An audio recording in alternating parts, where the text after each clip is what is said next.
कहानी है arrange marriage episode 7। सुबह रोज की तरह अपने अपने काम पर जाने के लिए तैयारियां चल रही थी।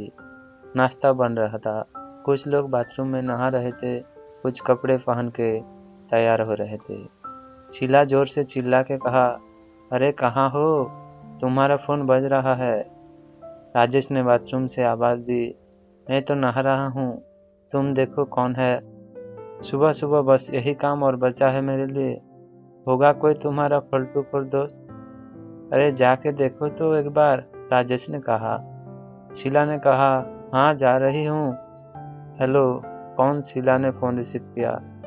हेलो बहन जी, नमस्कार, मैं ओमकार बोल रहा हूँ, नीलू का पिता। अच्छा नमस्कार भाई साहब, सब ठीक तो है ना? शीला ने जल्दी से पूछा। हाँ हाँ, सब कुछ कुशल मंगल है, ओमकार जी ने कहा। अच्छा है फिर तो, शीला ने कहा। भाई साहब से बात करनी थी एक बार, ओमकार जी ने कहा। जी वो तो बाथरूम में है, थोड़ा सा टाइम लगेगा, आप हमसे भी बात कर सकते हैं, शीला जी ने कहा। जी ऐसी कोई बात नहीं है, आपसे भी कह सकते हैं, ओमकार जी ने कहा। शीला ने कहा, जी एक ही बात है, हम दोनों की ओर हंसने लगी।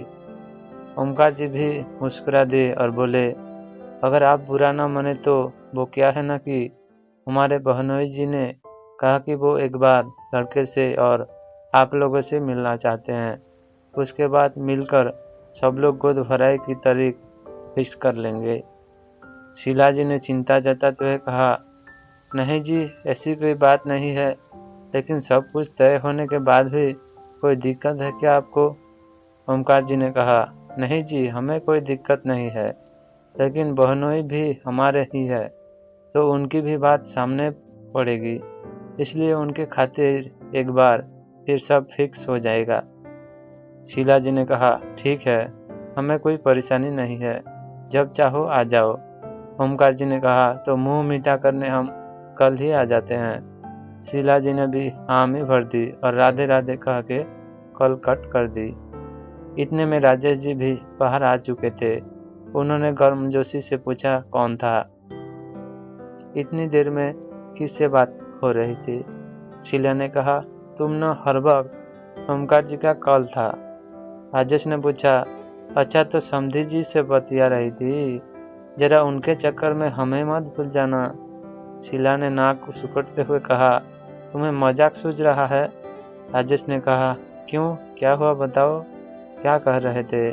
शीला ने कहा, उन्हें अभी भी डाउट या कुछ और दिक्कत है, कल फिर से एक बार वो अपने कार्तिक और हम सब से मिलना चाहते हैं। राजेश ने कहा, तो इसमें बुराई क्या है मैडम, शादी कर रहे हैं बेटी की तो उन्हें भी पूरी तसल्ली करने का हक है। शीला ने कहा, तो कितने बार करेंगे तसल्ली, हमारा बेटा क्या कोई गलत है जो बार बार? राजेश ने हाथ से फोन लेते हुए कहा, उनकी जगह मैं होंगे तो भी यही करूँगा, और तुम्हारे पापा भी तो कितने बार मिले थे मुझसे, याद है तुम्हें? अब शीला ने चेहरे पर मुस्कुराहट लाई, चलो आने दो, कल उन्हें नाश्ता पानी का इंतजाम रखना, और चलो आज का तो खाना पीना बांधो, मुझे देर हो रही है।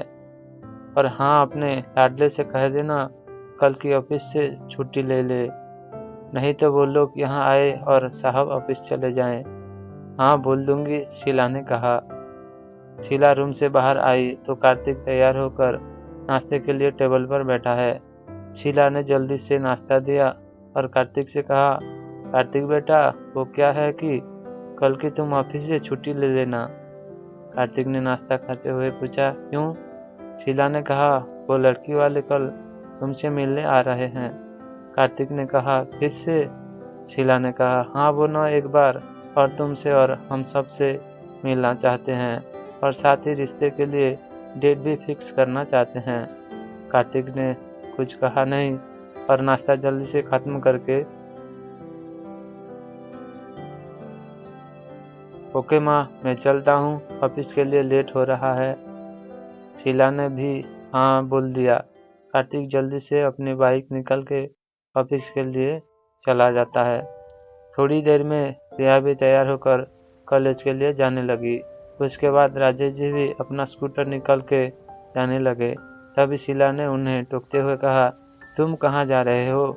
राजेश जी ने स्कूटर में किक मारते हुए कहा, अरे भाई, रोज वाली जगह अपने काम पर। कल ओमकार जी आने वाले हैं, तो उनके लिए खाने पीने की तैयारी नहीं करनी क्या? शीला ने कहा। राजेश जी ने कहा, तो ऐसा करते हैं, मैं दोपहर बाद आ जाऊंगा, फिर मार्केट चलते हैं। शीला ने कहा, आ जाना, तुम आजकल भूलने की बीमारी हो गई है। राजेश ने मुस्कान चेहरे पर बिखेरते हुए कहा, मेरी जान, तुम हो ना याद दिलाने को?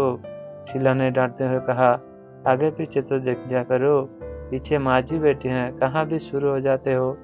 राजेश जी ने आंख मारी और बोले, कोई नहीं, मैं चलता हूँ, दोपहर में आ जाऊंगा, तुम तैयार रहना। शीला ने कहा, ठीक है, अपना डब्बा लेते जाओ। राजेश ने अपना खाने का डब्बा लिया और कहा, सुनो, जल्दी तैयार हो जाना, लगे हाथ आज मूवी देखने चलेंगे। शीला ने कहा, तुम न सुधर जाओ, घर में बहू आने वाली है और तुम्हें मस्ती सूझ रही है। राजेश ने जाते हुए कहा, मैं आता हूँ फिर। राजेश जी के चले जाने के बाद शीला के चेहरे पर मुस्कान बिखरी रही। फिर थोड़ी देर बाद उन्हें याद आया कि गैस पर उन्होंने दूध चढ़ाया हुआ है।